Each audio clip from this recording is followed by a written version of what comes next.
This is it, you guys. This is release week.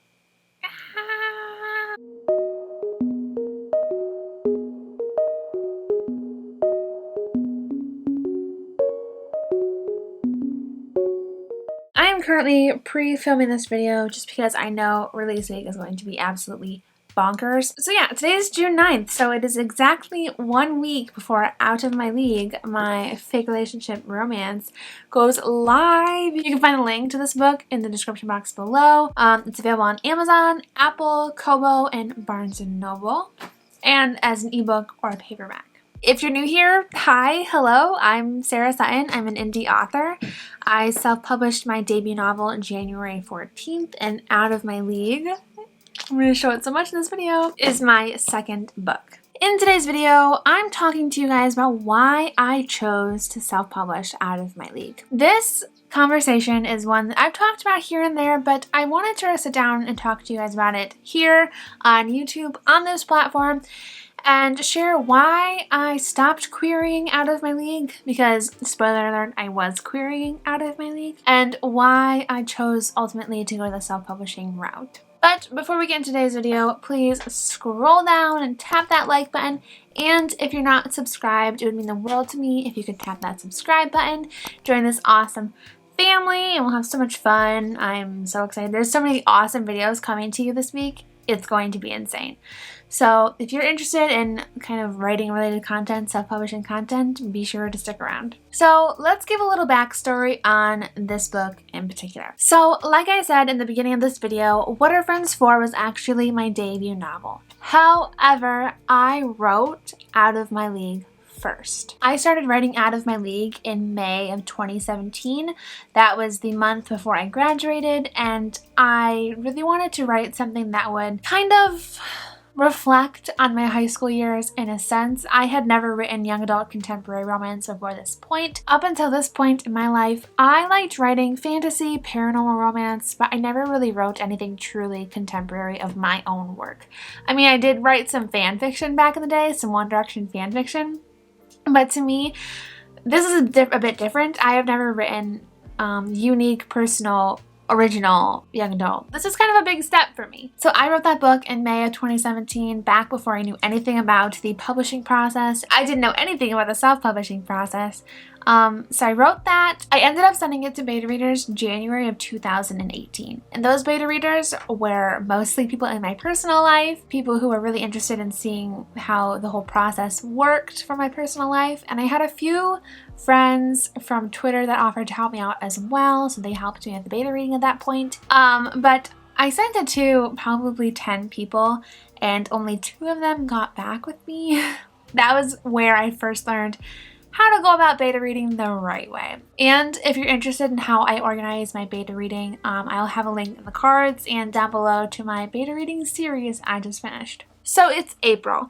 It is April 2018 when I decide that I have got the book polished to the point where I want it to be. I've got it written out, I've got it edited as much as I thought I could, and the next stage in my mind was querying. Querying, if you do not know, is the act of taking your manuscript and pitching it to agents or publishing companies that don't require agents in hopes that they'll pick up your book and publish it at some point. So I did a lot of research. I researched who are the top young adult romance people in my, in the industry. I looked up who represents Cassie West and Sarah Dessen and all of my favorite contemporary romance authors. And so I pitched to them, of course. And I remember I pitched to this specific publishing company that didn't require an agent April 20th. Don't ask me how I remember the exact day. But it was April 20th that I initially queried them. And they have this 60-day policy where they ask to read the book for 60 days, and after that they will ask for more time or decline. And the 60 days came and they asked for more time, and I said, absolutely, go right ahead. Like, if you want more time, that's probably a good sign, right? To me, this was super exciting. None of the other agents really wanted to pick up the book, which is totally fine, but this publishing company did. And I was really shocked about it. I was excited because, once something good happens, you start to snowball affected. So it's like, oh, what if they pick up my book and it's going to be a bestseller? People are going to love it. And oh my gosh, you know, like they asked for more time. They're going to say yes. So funny. Looking back. April, so at this point, I think it is either the last week in June or the first week of July of 2018. And I get a response from an editor in that publishing company, and they sent me an email saying that they loved the book and they wanted to pick it up for the company. They asked if it was okay and if they can send it to the acquisitions board, and the acquisitions board would either say yes or no. And they said from there, they would eventually move to contract. So that was such an exciting email. I remember what I was doing when I got it too. I worked at a daycare at the time and it was nap time. So I was in the process of like rubbing kids' backs so they can go to sleep. That is the best thing ever, by the way. My phone went off and that was the email. And I remember like I had to cover my mouth because I was like wanting to scream. And for me, that was one of the best days. So I messaged them back and I said, yes, 1,000 times, yes. Like, do whatever you need to, but you like my book, that's awesome. And I was so excited. By the time they reached back to me, having gone to the acquisitions board, they said that the acquisitions board thought it was a little bit bland. And I will say, at this point in time, the manuscript that I gave this publishing company, it was bland. The editor said that I could either go back in and revise it, or if I had another manuscript that I thought would be a good fit, I was welcome to pitch it to them. And of course, I really wanted this to work, so I went back into this book and I edited it some more, and I sent it back to the editor. I want to say it was September of 2018, and I waited. And I waited. And November 2018 rolls around, and after 60 days, I messaged the editor again, and I said, hey, just wanted to check in. How's it going? Have you read the book? Have you pitched it? Yeah, I'm just really curious. And I waited, and I waited, and I ended up reaching back out March. I wanted to get past the holidays just in case, you know, maybe they went on vacation. I really don't know what I was thinking, honestly. At this point, this should have been a massive red flag. Between November and March, I decided, you know what? I'm not going to be a jerk and email again. I totally should have. Instead, I'm going to edit this book some more because I had another idea that I could fix into it. I'm going to edit this book some more, and I'm going to just resubmit it to her. I'm gonna say, oh hey, I modified it. Here is the final draft. What do you think? I was going to edit the manuscript and send it back into them. So they ended up responding to me saying that, awesome, thank you for sending me the revised version. I will get back to you shortly. And I was like, cool, I'm excited, awesome. And April 2018, no, at this point, it's April 2019. Yeah, okay. Sorry, my timeline's just goofing up in my head. At this point, April 2019, it has been a year since I officially submitted it to the publishing company, and then another month goes by. So it's May 2019. One thing about me, my friends, I'm a stalker, okay? If you're not like answering me in an email, but you're like typing up on Twitter, I'm gonna know about it. I mean, then again, I was really young when this first started out, and I was just so anxious to hear a response. I was refreshing my email multiple times every single day. And I know this because even after this whole thing ended, I was still checking my email like it was second nature. At this point, it was a habit that I had to break. So it's May. I go on Twitter and I look up the editor's name on Twitter, and I see that in their bio, it no longer says that they're affiliated with this publishing company, which was a massive, like, stomach drop moment. Like, what? So the publishing company, when they first sent the initial acceptance, there was somebody else who emailed me. So I used that email to contact a different person.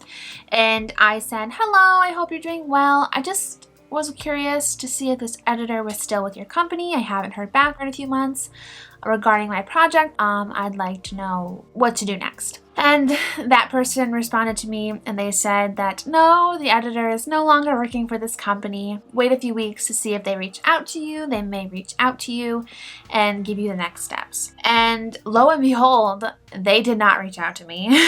No one's surprised, right? I messaged the person back and said that I didn't get an email, and the person ended up saying, okay, can you just forward me all of your messages? and I'll go from there, because they said that they'll take whatever my editor's notes were and read the manuscript themselves and then decide if the book is a right fit for the company. That person, I gave all that person the info about the middle of June, I want to say. I think it's the middle of June. And then the first week of July, they responded back to me and they said, though I loved your manuscript, it's not for us. And I took a picture of myself on that day, which sounds like super stupid if you think about it. However, I knew that this was going to be a pivotal moment for me. Like, in the back of my head, I'm like, you know what, this sucks. Because keep in mind, the beginning of July of 2019, I had first queried this book with this company April of 2018. I first got my yes in June of 2018, and it's been a year. So for an entire year, I was waiting for a response from this publishing company, waiting for them to accept me, to decline me. Honestly, at this point, I would have rather them declined me after the first 2 months rather than draw it out for a year and get my hopes up that high. So yeah, I took a picture of myself that day. And if I include it here, that's going to be a miracle because I look rough. I was crying. That's my dream. That was my dream, to be published. You know, to have this publishing company, the one publishing company that I queried. I had given up agents at this point because I thought I was a shoo-in for this company. So I stopped querying agents. I stopped looking at other companies. I was devastated. It was sucky. Sucky. I knew this was going to be, like I said, a pivotal moment for me. Thinking back on it kind of makes me feel a little... So at this point, it's the beginning of July, and I didn't know what to do. The person who responded to my email was very nice and said if I would have any other books to send their way, they would love to read them, send them directly to them. It was very sweet. But at that point, I didn't want to look at my computer, I didn't want to look at my phone, I didn't want to look at my email. I just was very upset. Because when you're looking forward to something for an entire year and you think, you know, you always say, oh, it might not happen. But for me at that point, I didn't truly believe that it wouldn't happen. Hey guys, so please try to ignore how crusty I look right now, but this is editing Sarah coming at you. One thing I did forget to mention, I know I keep doing these editing clips a lot, but I did forget to mention how I had been telling people up until this point that I was querying my first book, because everybody in my personal life knew that I was a writer, and they didn't quite understand what querying meant. So when I told them I was querying and that this publishing company was interested, they automatically thought my book was going to get published. And another thing that made this hard was that I had a few people in my life tell me that this book sucked, that this book was a terrible book. They laughed at it, at me as a writer, and they said it wasn't going to get picked up, nobody would publish it. I remember thinking once the publishing company reached out to me, I kept thinking, in your face, you know, which isn't great.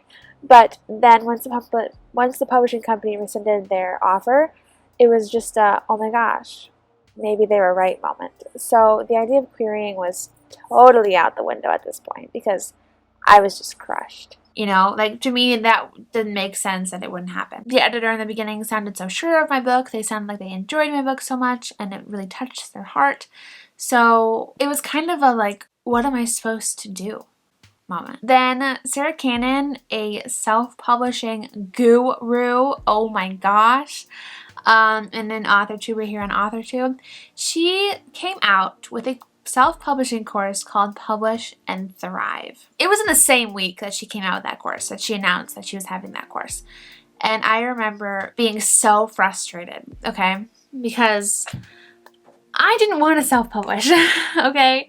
I knew that I knew how I was, you know. I knew that I had these passions and that they would fall on the wayside. So I once wanted to start an Etsy business, okay? I don't even know what kind of business I would have. I think I wanted to sell t-shirts. I have no idea. But I printed out a ton of things about starting an Etsy store, and I did a lot of research, and I printed out a handbook on doing taxes for Etsy. And, you know, look at me now. I don't have an Etsy store. I don't have plans to have an Etsy store. Like, I knew myself. I had these passions, but I never followed through. And I was really afraid that I was going to tank my career with self-publishing because it's hard. You know, you have to do it all yourself. And I knew me. If I have to do everything myself, if I don't have somebody helping me, pushing me along, I'm a procrastinator. I put things off to the last minute. So like I was afraid it was not going to be for me. I'm a firm believer that everything happens for a reason, right? So the very same week that I get declined from my publishing dream, Sarah Cannon, my favorite author-tuber, comes out with a self-publishing course. Of course. You know, and I was looking through the course description and it was all the questions that I had, all of the concerns that I had. But I did know at that point, after waiting a year from querying one company, I did not want to do it again anytime soon. It was a soul suck, and I know for a lot of people they query much longer. It was just so hard for me to muster up the motivation and determination to continue querying because I essentially had put all of my eggs in one basket and that basket broke. I don't know what the metaphor is for that. I don't know. I didn't want to do it anymore.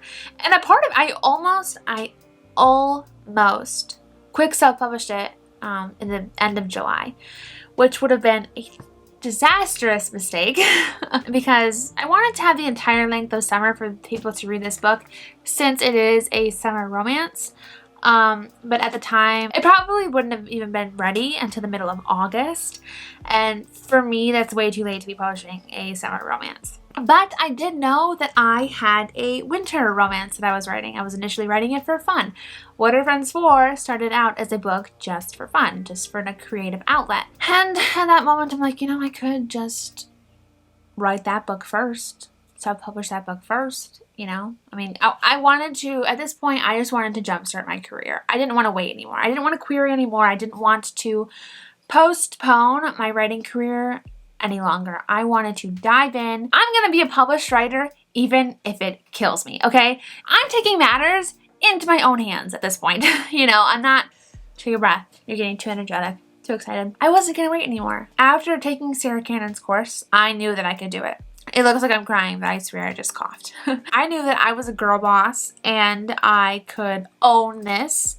Sarah Cannon owns it. She rocks it. She is amazing. And I knew I could do it. With her motivation and her confidence in her course, you know, it taught me everything that I needed to know. And I wasn't afraid to self-publish anymore. It was the best decision that I ever made. Now, this doesn't mean that I'm close to querying in the future. I actually would love to publish hybrid. I would love to do both. Be a hybrid author, publishing both traditional and self-publishing. I think I'm going to be self-publishing until the day I die. I love how much personality and stuff goes into a self-published book. So the decision to self-publish out of my league was one that came from a year of heartache. It was a disastrous year for my anxiety because I was constantly waiting on an email saying, yes, we want this book, we're signing you, here's your contract. I was constantly waiting on that email. I was constantly refreshing my inbox, waiting for that email. It really did take a toll on me. It really did. I don't want to be dramatic at all. Like, I'm not trying to be dramatic at all. But as an 18-year-old, 19-year-old girl, desperate to start her passion, her career path, it sucked. It sucked. But like now I hold this book in my hands and I'm looking at it. I know that this was the right path for me. This was the right path for this book. To my parents, as of late, I have been lovingly referring to this book as the book from hell. It has been a nightmare and a half trying to perfect this book. This book has gone through so many revisions. So many revisions. I have them all on my computer. I have them all saved. Every single step of the way, I have each new draft saved. So I will like interject that somewhere. Yeah, it was 19 drafts. This book has been through a lot. This book has had a title change. It's had several name changes several different times, several new characters added and cut, several different stories twisted and turned. You know, it has been through so much. Self-publishing it has been a little bit tricky, and you'll see that more in my vlog tomorrow. But this, even though I'm silly and call it my book from hell, this is a book of my soul. This is the book of my soul as I grew. And I'll always look at this book and see my entire writing journey laid out. This is the book that kicked off my self-publishing journey. This is the book, even though this isn't my first book, this is still the book that kicked it off. Sure, What Are Friends For was my debut, but this is the one that actually made me consider self-publishing. This is the start of it all. I cannot wait for you guys to read it. That being said, yeah, thank you guys so much for watching this video. That is the reason why I chose to self-publish Out of My League. Yeah, if you want to buy this book, remember the links are down below. It releases tomorrow, so oh my gosh, it's super bittersweet. That's all I have for you guys today. Thank you for joining me on this journey. I know I'm sweating my booty off and it's not attractive, but I didn't cry during this video. I thought I was going to. Out of my league, everybody. Out of my league. If you liked this video, please consider giving me a like. Likes and comments help so much for small YouTubers like me, and I am just so blessed to have y'all with me on this journey. And if you haven't subscribed already and you want to subscribe, please feel free to do so. Like I said, a bunch of videos are coming at you later on this week, so it might be a good idea to stick around. That's all from me today, and I will see you tomorrow on release day. Bye.